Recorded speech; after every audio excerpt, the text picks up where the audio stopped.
What is up, my fellow intercourse participants? I know we must all be very busy, what with all of the intercourse to participate in, but I'd like to take a moment out of your very busy schedules to talk about one of the best games on the Nintendo Entertainment System. That's right, Marble Madness. It's real fun. Now with that out of the way, let's move on to Mega Man 3. Welcome to the Nothing Review. My name is Sans Undertale.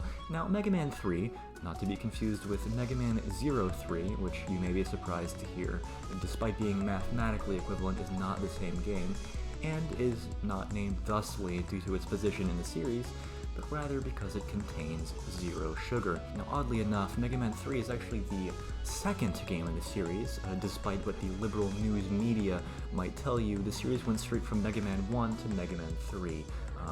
There was no Mega Man 2 in between. Just doesn't exist, although there is a Mega Man DOS. Now, up until this point, the Robot Master formula was very built around things like elements. You know, with the first couple Mega Man games, you had stuff like fire and air and ice and shit like that. Now, if you want to depart from this formula, which Mega Man 3 does, and which you're going to have to do if you want to add any actual creativity into the games, it's going to make your logic a lot more difficult to make any sense.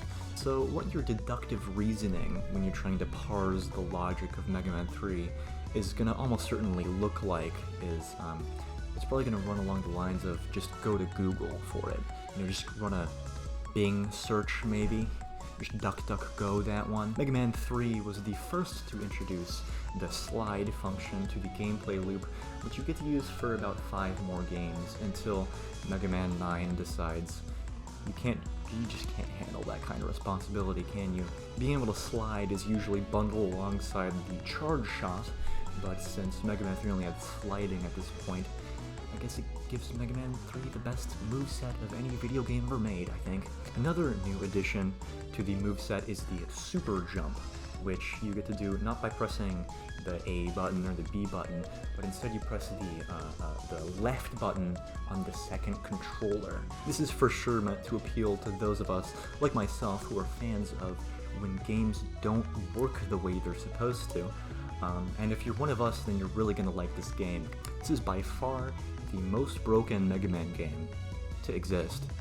I would be the world's greatest entomologist, I think, because I find a new bug every time I play this game. But don't worry about that shit. Let's go through the Robot Masters themselves. Magnut Man. Okay, so magnets are one of the most fun additions you can add to a 2D platformer. This stage instead chooses to have almost none of them and instead fill it with disappearing blocks, which is a great chance to not have fun or skip through the entire section by cheating with Rush Jet. The boss fight is also extremely unbalanced. The music is some of the worst in the game. The stage theme is just like wires land. I'm pretty sure the stage in general is just meant to be a rough simulation of what it would be like to go on a romp through the Korean demilitarized zone. Overall, one of the better stages in Mega Man 3. Sporkman. The music for this stage is fantastic, but it completely overshadows it. Like, what else is there even to care about this stage? It's extremely glitchy. The boss fight is easy, uneventful completely. The level theme is literal garbage. Like, not adjective garbage, noun garbage, although it is also garbage, the adjective version. Although I will say, it is helpful, because it shows you the number of what floor you're on, so you don't get lost.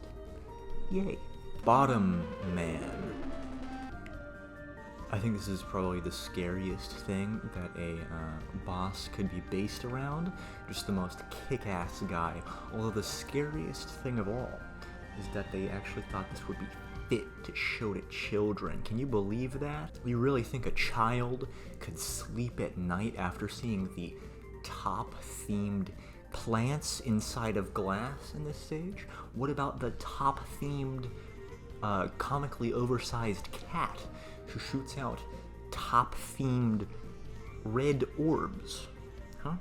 I gotta say, I respect the developers' decisions to just base everything in the stage around whatever they happened to see in the room they were in at the time. You only get to see actual tops at the end of the stage, and you don't even spin when you're on them. Okay, minus 2 points off for the spin factor alone, and then also minus another point off because I want to. Shad meant, no wait, I can't, like a pedophile or something. This stage is meant to be themed around shadows and darkness and ninjas and shit like that, and so the best way to represent that is to make everything made of bright, shining gold and light-emitting, glowing lava. The evil plan from Shadow Man here is to just shine a black light on everything so as to illuminate Mega Man's sticky residue. There's only one way for Mega Man to stop the bad guy and triumph against this dastardly plot, and that is to just not fight the enemy, but just sort of stand there and wait for it to disappear on its own. Bonus review. Today we're going to be taking a look at Mega Man's sticky residue, his splurge, or splooge if you will.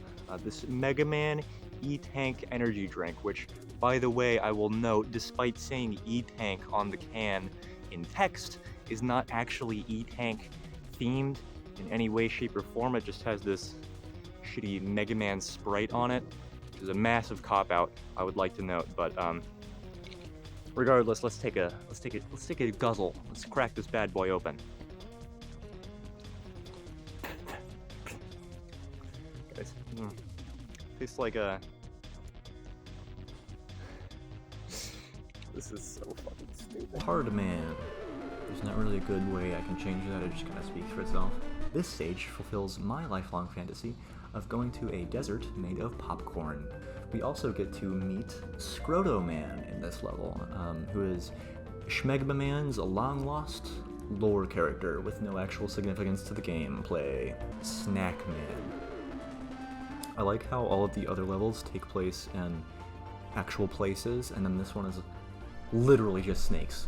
Well, it does then transition into the sky portion of the stage because, you know, if there's anything that would make me think of a forest-dwelling animal that lives on the ground, it would be a bomb made of clouds. A French man who calls himself the Snake Man was arrested this week after climbing up the side of a Manhattan high-rise. Yep, he climbed right up the side of a high-rise, just like a snake. This is also one of the worst boss fights in the game. The projectiles themselves pose close to no threat.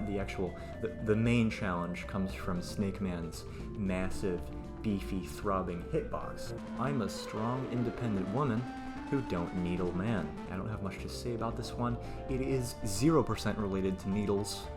There's like one enemy in the whole stage that is related to needles. It's just a pretty standard, not that interesting level. Gem in Eye Man. So alien planet stages are good by principle, okay? But you also get to have a staring contest with Scroto Man, which personally I win every time. Really the only issues are that this stage is too long, it is way too long, it is way too fucking long, but also you can also farm like ammo and health from these alien eggs really easily. Just nothing stopping you from filling up all of your bars from that. I would be okay with that if it was like you get to suck the milk out of these alien eggs, like Luke's Star Trek in that one Star Trek movie. But you know, it's like from the 90s. They didn't really have milk physics to that extent yet, so I kind of understand it. Now, normally we'd go to the Wily stages immediately after these, but first we get to have a 30-second long interactive cutscene with Breakman. Yes, it is exactly the same fight as is in 2 of the stages already that you already played, but don't worry about that because we also get to backtrack to 4 of the stages that we already played. But don't worry, they switch it up a bit, they slightly change the stages to make them a lot worse. My stance on these is that if the game isn't going to take the time to make actually new stages, I'm not going to take the time to actually talk about them, so fuck you, we're moving on. Imagine you're playing the game for the first time. You're the game's actual target demographic of children, rather than its, actual player base of man-children. And so you get to the final boss, and you collect the 27 E-tanks and health pickups that are here, and you go on and use them all on your first try and still lose because you weren't aware that you can just cheese the whole thing with a single hit, because the game is broke as fuck. So you're respawning, and now there are no ammo pickups, no health, none of that, no help at all. So good luck beating the boss now, because you're meant to have 27 E-tanks and ammo pickups that you don't have. Also, you're 6 years old, so you just shat your pants. Haha. Pants shitter. Haha. Fuck you. Alright, you can say whatever you want about it, but out of every Mega Man game released for the Nintendo Entertainment System in 1991 that has a number 3 in the title, Mega Man 3 is undoubtedly the worst one. The music is amazing, the weapons are practically not fun to use at all, many of the levels are extremely easy, but then the bosses are overwhelmingly hard if you don't have the weakness, and also sometimes if you do have the weakness. Overall, I think I would like it a lot better if it was actually a finished video game. Alright, fine, I admit it. Mega Man 3 killed my grandma. Alright, you happy now? 4 out of 10, by the way. But don't forget, 2 points off for the spin factor, so it's actually 2 out of 10.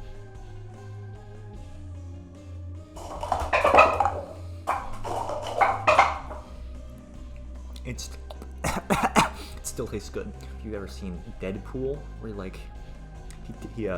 it's like Ryan Reynolds, he takes off his mask, and it's like him, but after a gross experimentation and stuff, so his face looks like ground beef. That's what I'm going for, okay? Like, it's not bad hygiene, it's cosplay. Think about it like that.